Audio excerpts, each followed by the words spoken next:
E gente, tudo bem? Tudo na paz?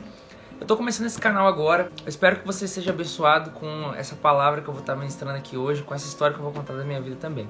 Esse vai ser o meu canal oficial, onde eu vou estar publicando todas as minhas músicas, tudo relacionado ao meu ministério, pregações, mas também vou estar falando um pouco da minha vida, publicando algumas coisas minhas também. Então, se você for abençoado com esse vídeo, no final eu peço que você se inscreva no canal e deixe aí o seu like, tá bom? Então bora lá, eu quero contar uma história pra vocês que aconteceu no ano de 2012, mais precisamente alguns meses depois que eu e Patrícia casamos. A gente se casou no dia 17 de março de 2012, né? Quando a gente casou a gente não tinha televisão, cara, então não tinha muito entretenimento assim, né, de mídia, essas coisas. E aí um amigo nosso que morava ali pertinho de casa, muito chegado assim, emprestou uma televisão pra gente. Esse amigo nosso, ele tinha vários cachorros, vários cães, né? Tinha vários cães ali. E ele emprestou uma televisão pra gente. Era uma televisão assim, não muito moderna, mas também não muito antiga. Era aquelas que tinha tubo ainda, mas só que era um tubo mais fino, era uma televisão mais slim. E aí, rapaz, a gente pegou essa televisão e tal, e ficamos assistindo um tempão com ela dentro de casa. Aí chegou um dia que eu e o Patrícia falamos assim, vamos devolver essa televisão? Vamos devolver, vamos crer que Deus vai dar uma televisão nova pra gente e tal. Coloquei a televisão nas costas, né, e fui levando. Aí a gente foi andando e tal. E como a gente tinha muita intimidade com essa família, a gente era muito amigo mesmo. O dono da casa falou assim, cara, quando você chegar aqui, vocês chamarem, a casa deles era bem nos fundos do quintal. Vocês não precisam chamar não, se tiver aberto o portão, vocês podem entrar. Se a gente deixar trancado é porque a gente já tá dormindo, ou a gente saiu.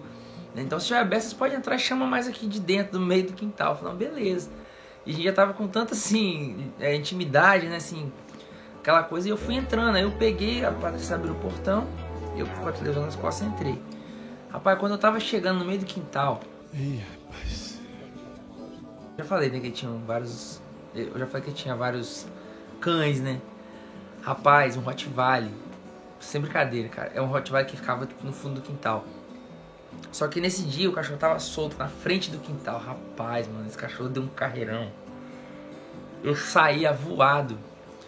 Na hora que eu tava precisando do lado, que eu vi o cachorro vir assim, que eu falei, meu Deus, eu falei, Patrícia, corre. Quando eu olhei, Patrícia já tava lá no portão, do lado de fora. Aí, rapaz, eu saí do carreirão com essa televisão nas costas. De repente, o dono do cachorro gritou o nome dela, né? Era uma cachorra, né? Belinha, não vou esquecer desse nome nunca na minha vida. E, rapaz, mano, pensa no sufoco aquele dia. É perigoso, nego treme nas bases. E aí... Quando eu tava chegando assim, Patrícia abriu o portão, eu saí e tal. Depois ele prendeu, a gente entrou, devolveu a televisão. Aí ele falou, não, pode ficar pra vocês, não precisa devolver e tal. E aí, assim, foi, enfim, foi um episódio assim que vai ficar marcado na minha história pra sempre. O que Rottweiler tem a ver com Hebreus 12? Eu vou abrir aqui pra vocês. Lá em Hebreus 12 tá escrito o seguinte, versículo 1. Eita, passei aqui também. Hebreus 12 tá escrito o seguinte, portanto... Nós também que estamos rodeados de uma tão grande nuvem de testemunhas, deixemos todo o embaraço e o pecado que tão de perto nos rodeia e corramos com perseverança a carreira que nos está proposta. O que é correr com perseverança? Só sabe o que é correr com perseverança quem já correu com Rottweiler atrás de você, cara. Isso aí é correr com perseverança. É você correr, tipo assim, com toda a sua força que você tem na sua vida, cara, como se você tivesse que chegar ontem no lugar que você precisa ir. O que eu tirei desse episódio? A minha esposa, ela tava sem nada na mão. Eu tava com uma televisão, ou seja, tava com peso. Então, quem tá sem o peso, corre mais rápido. Eu vejo muita gente falar assim, isso não é pecado, isso não é errado. Se te faz bem, não é errado e tal. Deus, ele sempre perdoa a gente. Existe uma graça de Deus, a graça é suficiente, a graça... Enfim, eu concordo com isso. A graça de Deus, ela é poderosa para perdoar qualquer tipo de pecado que o homem possa cair, cometer, enfim, por suas fraquezas. Mas a nossa vida cristã não pode se tratar apenas de uma cerca de regras do que é certo e errado, e você vai ficar tentando fazer tudo que não pode dentro dessa cerca, sem quebrar aquela coisa, se eu fizer isso eu vou pro céu, se eu não fizer isso eu não vou pro céu. Não se limita a, depois que eu morrer, eu ir pro céu ou pro inferno, não é só isso. Existe uma vida eterna para ser vivida aqui na terra. Então se eu receber Jesus, se eu receber o Espírito de Deus habitando dentro de mim, eu já sou uma nova criatura, eu já vivo a minha vida eterna. Então a nossa vida não se trata apenas de ir pro céu ou pro inferno, mas sim de revelar a glória de Deus aqui, nesse tempo presente. né? Aqui em Hebreus mesmo, aqui um pouco mais pra frente, ó, no mesmo capítulo 12, tem um outro texto aqui, ó, versículo 14. Segui a paz com todos e a santificação, sem a qual ninguém verá o Senhor. Eu sempre entendi esse texto de uma forma assim: se eu não me santificar, eu nunca vou ver o Senhor. Essa também é uma verdade desse texto, mas a maior verdade desse texto não é essa, é outra. É se sem a santificação ninguém verá o Senhor em mim. Ou seja, eu não tenho que me preocupar somente em eu ver o Senhor, eu ser santificado para eu ver o Senhor lá na glória. Eu tenho que me preocupar em viver uma vida santificada para que as pessoas vejam o Senhor em mim.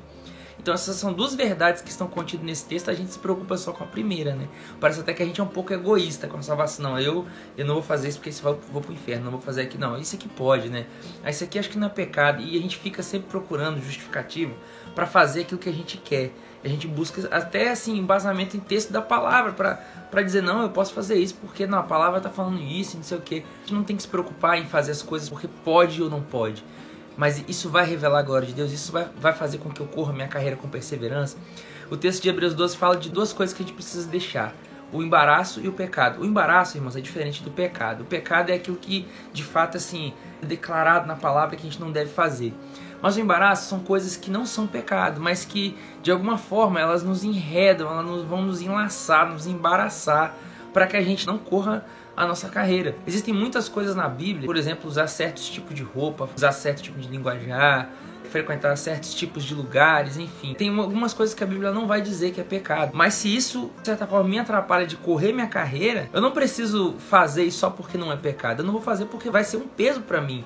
Vai ser uma televisão nas minhas costas, entendeu? E eu não quero isso.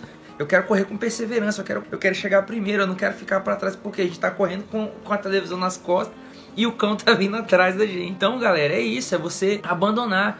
Se você frequentar um certo tipo de lugar, ter uma determinada companhia, isso não é errado, mas se isso te embaraçar, se isso te impedir de você correr sua carreira, se o seu ministério não tá fluindo por causa disso, você precisa deixar isso. Assim como você deveria correr do pecado, você deve correr desse tipo de embaraço, desse tipo de conversação, porque a palavra diz que as más conversações corrompem os bons costumes. Isso é uma verdade, a gente precisa realmente se apegar a isso e deixar mesmo de lado todo o peso. Não corra com peso, corra livre. Não se trata apenas de você ir para o céu ou para o inferno, mas se trata também de você manifestar a glória de Deus nesse tempo presente, nessa vida agora, para as pessoas que estão convivendo com você, para as pessoas que estão te vendo. Amém? Então, gente, eu espero que você seja abençoado com essa palavra. Como eu disse, se você gostou, se inscreve aí no canal. Se eu ver que a galera tá tendo uma boa resposta, eu vou continuar fazendo esse tipo de vídeo aqui, beleza? Um abraço. Fiquem todos na paz do Senhor Jesus.